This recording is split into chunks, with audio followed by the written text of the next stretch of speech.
shamarran keenya dargaggoyyiin qeerroof qarreen haala kana sagantaa kana midhaagsuu keessaniif ammas irra deebi'ee ulfaadhaa galatoomaa isiniin jedha. Amiin Hussein dhufaa jira. Kana caalaa oomisaatii Amiin Hussein gara waltajjiitti nuuf dhiyeessa. Weellisaa keenya beekamaa Amiin Hussein gara waltajjiitti nuuf dhiyaadhu. Oromiyaa bal'oo keessa nu naannessu.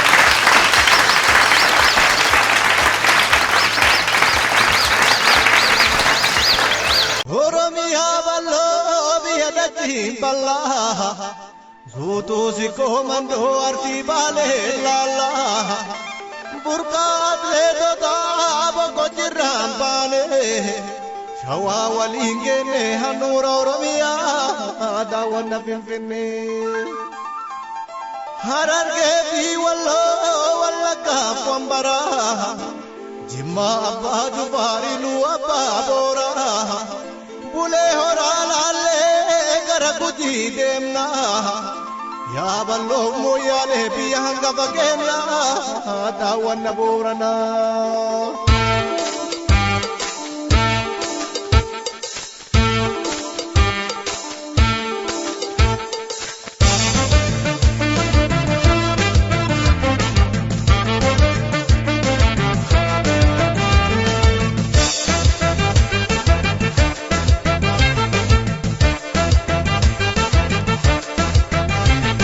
Kenya banura baleti abaniya udohada abaniya Oromia dianandaya Kenya banura baleti abakiya udohada abaniya Oromia iranandaya Abiyo ya Nurusainia abaniya udohada kabakiba wana migole nurajiba Abiyo ya Nurusainia abakiya udohada kabakiba wana migole nurajiba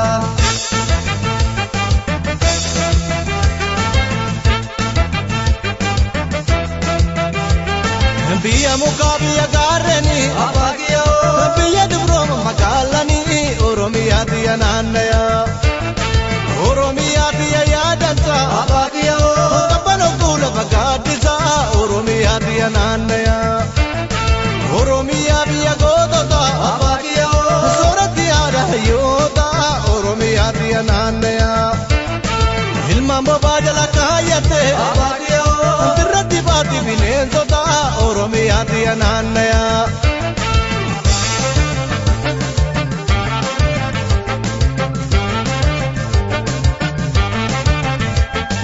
Balena labatenya lagwa bene tibute madawala putioida lanuretenya tibute Oromia diya barta alabayu kaptujarta sirnagada bulla duda kaliyama wal barfis sirnagada bulla duda Garuda wal barfisa sirnagada bulla duda Garuda wal barfisa sirnagada bulla duda Garuda wal barfisa sirnagada bulla duda Garuda wal barfisa sirnagada bulla duda Garuda wal barfisa sirnagada bulla duda Garuda wal barfisa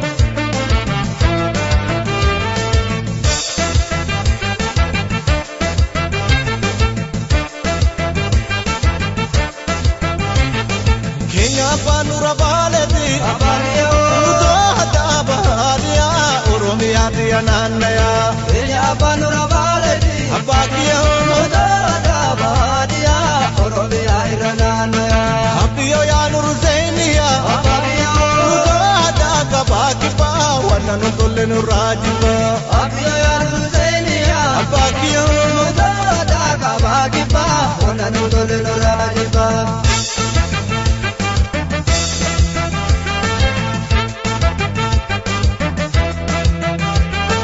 Balena lakatenya lagni wabele tikute madawala putioida lanuretenya tikute Oromia diya barta alabayu kaptujarsa sirnagada bulla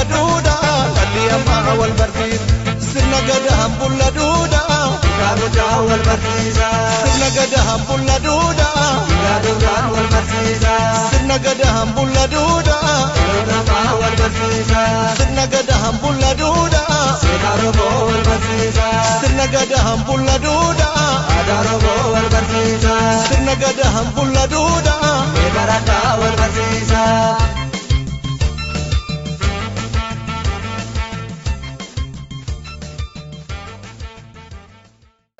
ulfaadhaa galatooma amiin ammas galatoomi jennaani kanatti aansee hawaasni Oromoo biyya Nederland haala kanaan bareedee bal'atee dagaagee dargaggeeyyiin daa'imman xixiqqoon akka bakka kanatti haala kanaan wal geennu jalqaba warri hawaasa Nederlandii Oromoo Nederland biyya kanatti bu'uursanii warroonni lubbuun nu keessa jiranis jiru warroonni lubbuun hin jirres jiru warroonni godaananii gara biyya biraa deemanis jiru warroonni ammas akkasuma nu keessa jiranis jiru akka Oromoo taanee Oromummaa keenya qabannee Oromummaa keenyaan boonnee rakkataa keenya bakka hundatti karaa nu barbaachisu hundaanuu akka gargaarruuf warroota jalqaba hawaasa Oromoo Nederland biyya kana bu'uurseef beekamtii kennaa beekamtii qabna kennaa kana immoo guyyaa kabajamaa akkanaa kanarratti warroota yeroo san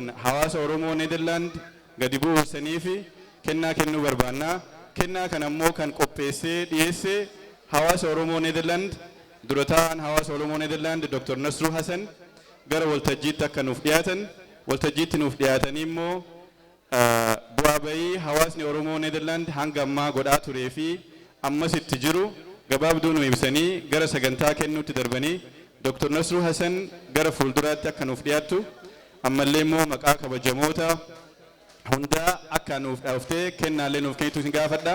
Dr. Nasruu Hasan mee gara waltajjiitti nuuf dhiyeessa.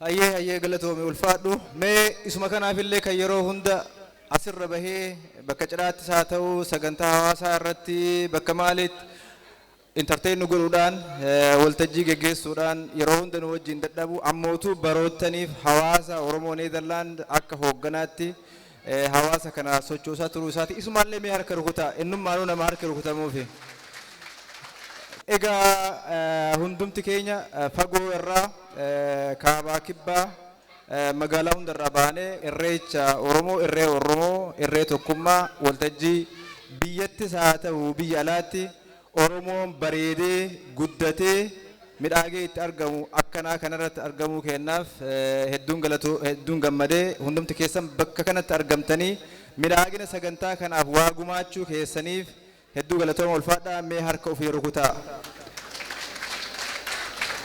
Wanni hundumti yoo waliin dhaabbatan yoo waliin hojjetan taati malee waan fedhe yoo ta'e osoo sagantaa ammaa kana warri garana jiru hundi manatti hafee inni kun qofti osoo asitti argame maal akka fakkaachuu malu eenyullee hubachuuf hin rakkatu jechuudha. Egaa kanan jedheeti gara Oromoo Nederlanditti yoon dhufe keessumaayyuu kaayyoo amma as bahee kanaafi addarra qofa dhaabannee yoo laalle wanti nuti arginu isa waggaa 20-30 yookiin even 40 dura tureen tasuma waan wal fakkaatu miti. Bareedinni amma arginu kun akkuma tamaam jedhe midhaaginni kun baay'inni kun bu'ii hedduun dadhabbii meeqaan uf kenniinsaa fi cicciinsa namoonni muraasni godhaniin dhiibamee osoo tokko lamarraa gara shaniitti shanirraa gara shantamaatti osoo ol guddatamu hawaasni kun deemee sadarkaa kanarra gahee sadarkaa baay'inni keenya bareedinni keenya nu biratti qofa osoo hin taane biyya biraa irratti sadarkaa mul'atuu fi sadarkaa dinqisiifamu bira gahamee jechuudha. Kuni waan amma akkas hireedhaan yookaan akka carraate osoo hin taane dhugaadha hireenis carraanis waan gumaachite qabdi irra jireessatti ammoo hojii namoota muraasa uf kennanii Oromoo biyya kanatti gad dhaabuu Oromoon akka maandhee godhatu Oromoon akka Oromoo ta'ee mul'atuu fi namoota hojjetantu jira jechuudha. Osoo namoonni akkasii sun hedduu ta'anii osoo namoonni akkasii sun biyya hedduu jiraatanii Oromoon biyya kana qofatu osoo hin taane waan kana qofa osoo hin taane waan kanaa oli waa hedduu hojjechuun akka danda'amuu fi agarsiisa gaariidha jechuudha wanni akka amma arginu kun. Egaa amma nuti kan barbaadnu maanni hawaasni Oromoo yeroo dheeraa keessatti bu'ii hedduu keessatti sadarkaa amma irra jiru kana gaheera. Sadarkaan amma irra jiru kun isa dhumaati waa hundumti kan guutame waa hundumti kan dhumarra gahe waan jedhamu miti.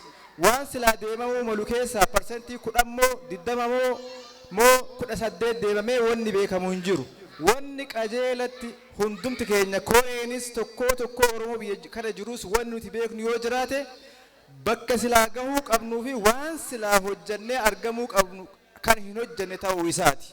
Kanaaf wanni ta'uu qabu maanini hujiin guddaan kan nu eeggatu ta'uu beeknee Oromoon biyya kanatti kana caala cimee kana caala tokkummaa isaa bareechifatee kana daran baay'atee mul'achuu akka qabuuf akkuma kana dura namoonni muraasni uf kennanii hojjetanii asiin nu gahan amma ammoo baay'anneerra baay'inni kun tokko kennaa dirqama ofirratti qabannee Oromoon biyya kana waan kana akka olii akka hojjetuuf kakaanee hojjenne taanaan dhugaa dubbachuudhaan raajii hojjetamuu danda'a jechuudha. Garuu akka warra durii sana waan hunda baadhannee hojjechuu dhiisnee hundumti teenneetumaan namoota muraasa hojjetan eegna taanaan yoo baraaxahuu yoo daran dadhabuu yoo faffaca'uu taate malee hawaasni kun waan raajii jedhamu hojjechuu dhabuu malaa jechuudha. Egaa kanan jedhee gara ijoo dubbiitti deema. Fakkeenya takkitti isin kaasa waa'ee bu'ii hawaasa kanaa. Hawaasni kun bara 1980 irraa jalqabee bifa adda addaatiin socho'aa bifa adda addaatiin ijaaramaa as gahe. Fakkeenyaaf hawaasni kun irratti yoo ilaallamu xiqqaadha waan guddaa isin hojjenne jedhamee fudhatamuu danda'a. Bara 1990 keessa yookaan gara 80 keessa qajeelchuu jedhanii warroonni manguddoonni as keessa jiranii fi waan guddaa godhaa turan hawaasotuma biyya Awurooppaa hedduu keessa jiran ijaaruudhaaf bu'uurri hawaasa Oromoo Neezerlaandii jechuudha. Obbo Muusaa fa'aa kan yeroo maqaan isaanii guyyaa irra kaasaa turre abbaa faa'uu fa'aa namoonni as keessa jiran namoota hedduu namoonni kunniin akka obboleessa obbo Ishaanoo obbo Fissaa fa'aa namoonni kunniin uf kennanii waa hedduu hojjetanii asitti Oromoo dhaabuu bira darbanii maqaa tokkummaa barattoota Oromoo Awurooppaa jedhuun Oromoon ijaarsi isaatii fi dameen isaa Neezerlaandii bira cehee gara Jarmaniitti gara Faransaayitti gara Beeljeemiitti gara UK'tti gara Noorweeyitti akka deemu godhanii jechuudha. Kana dhaloonni miti warra Jarmanii miti warra Noorweeyi Oromummaan as jirru kun iyyuu seenaa namoonni nu keessa jiran hojjetan kana naa meeqatu beeka naa meeqatu hubata. Uf keessatti namni nama ofii jabaa ofii beekaa ofii qabsaa ofii yeroo hedduu hin argu jechuudha. Mana kana keessa galma kana keessa Neezerlaandii tana xiqqoo tana keessa namoota raajii gurguddaa sadarkaa Awurooppaatti Awurooppaa bira darbanii qabsoo Oromoo waliigalaatiif namoota waan guddaa 1980 keessa hojjetaa turantu nu keessa jiru. Akka hiree ta'e ammoo hedduun isaanii lubbuudhaan jiru jechuudha. Warra dabran osoo argine osoo isaa irraa seenaa horii baranne osoo isaaniif beekamtii gurguddaa kennee hedduu silaa gammanna ture. Haa ta'u garuu kan dabreen warra nu keessa jiru arra maqaa isaanii kaasnaa hanga takka isaan dhaadheessinaa jechuudha. Egaa waan Oromoo bara 1980 keessa ture jumlaadhuma walitti qabee kaaseera. Bu'ii hawaasni kun keessa dabree akkamitti jabaataa yeroo tokko qancaraa as gahe waan jedhu fakkeenya takkitti isin kaa. Akkuma jabeenni jiru, akkuma ijaaramuun jiru, akkuma jabaachuun jiru, dadhabuun waan jiruuf yeroo wayii keessa qancaraa sadarkaa maa irra gahe sadarkaa sochiin dadhabu of course wanni Oromoo cimuuf laafuun isaa yeroo hedduu siyaasaanis walitti hidhataa jechuudha. Yoo siyaasni Oromoo biyya keessaa jabaatu biyya alaa jabaatu hawaasnis ni jabaata. Yoo siyaasni Oromoo daadarkaa'u wanti hundumti bakka hedduutti yoo gargar bahu maal ta'a rakkoon sun hawaasa keessas dhufee bifa saniin calaqqisaa jechuudha. Haaluma kanaan yeroo wayii haga sadarkaa maqaa qofa qabatanii hafuu irratti yeroo gahamellee jira jechuudha. Haa ta'u garuu akka qancareen akka dadhabeen hin hafne amma ammoo revive godhee bifa haarawaan waan jabaataa fooyya'aa waan deemaaru fakkaata. Kanarra jabeessuun kanarra babbareechuun dirqama dhaloota amma mana kana keessa jiru qeerroof qarree kanarraa waan eegamu jechuudha. Akkuma duratti jedhe adeemsi hawaasa kanaa ni eegale malee waan fiixee gahee miti jechuudha. Isa irra waliigala taanaan wantoota keessa jiru bu'ii maali kanarra hedduu mataa waliin dhukkubsinu egaan kana jedha kanan jedhee waan hawaasa kanaa waliigala fakkeenyaaf namoonni tokko waan takka xiqqeessanii yookaan guddisanii mul'isuu danda'anii hawaasni kun jiraachuu isaatiin waggoottan muraasan dabran kana keessa waan biraa dhiisii namni waraqaa hin qabne yoo biyya kana dhufu akka waraqaa argatuuf waa gumaachuun qabsoo biyya keessaa karaa diinagdee rakkoo biyya keessaa yoo namni rakkatu karaa diinagdee gargaaru irratti hawaasni kun sochii adda addaa godhaa tureen waggoottan 5-7 dabran keessa yoo xiqqaate karaadhuma maal akkaawuntii hawaasa kanaatiin maallaqni kuma dhibboottanii laakkaa'amu seenaa bahaa rakkoo as qofaa osoo hin taane kan biyyaas furuu fi waa hedduu tattaafataa ture jechuudha. Yoo hin ijaaramne yoo hawaasa agoobara hawaasa jedhamu kana yoo hin qabaanne wantoonni kun hundumti dhugoomuu hin danda'u jechuudha. Kanaaf hundumti keenya jireenya dhuunfaa qabna. Hundumti keenya mana keenyatti gallee jiraachuu hin dandeenna. Hundumti keenya akka Oromootti bareennee midhaagnee mul'achuu dandeenna. Oromoon garuu kan bareedu, Oromoon kan sona qabaatu yoo tokkummaa isaa qabaatu yoo waliin akka Oromootti dhaabbate. Tokkummaan keenya bareedni keenya gaachanni keenya tokkummaa keenya keessa jira jechuudha. Sun asittis jirti.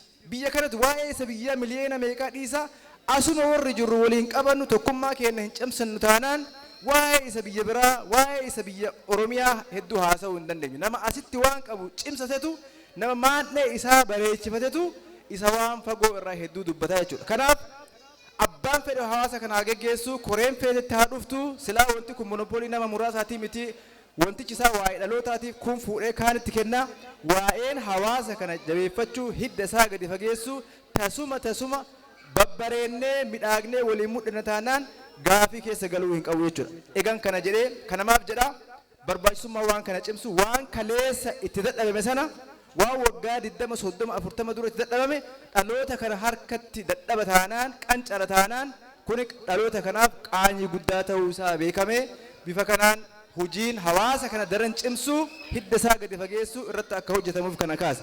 Kanan jedhee kallattiidhaan gara namoota arra beekamtiin laatamuu qabaniif ittiin ciha.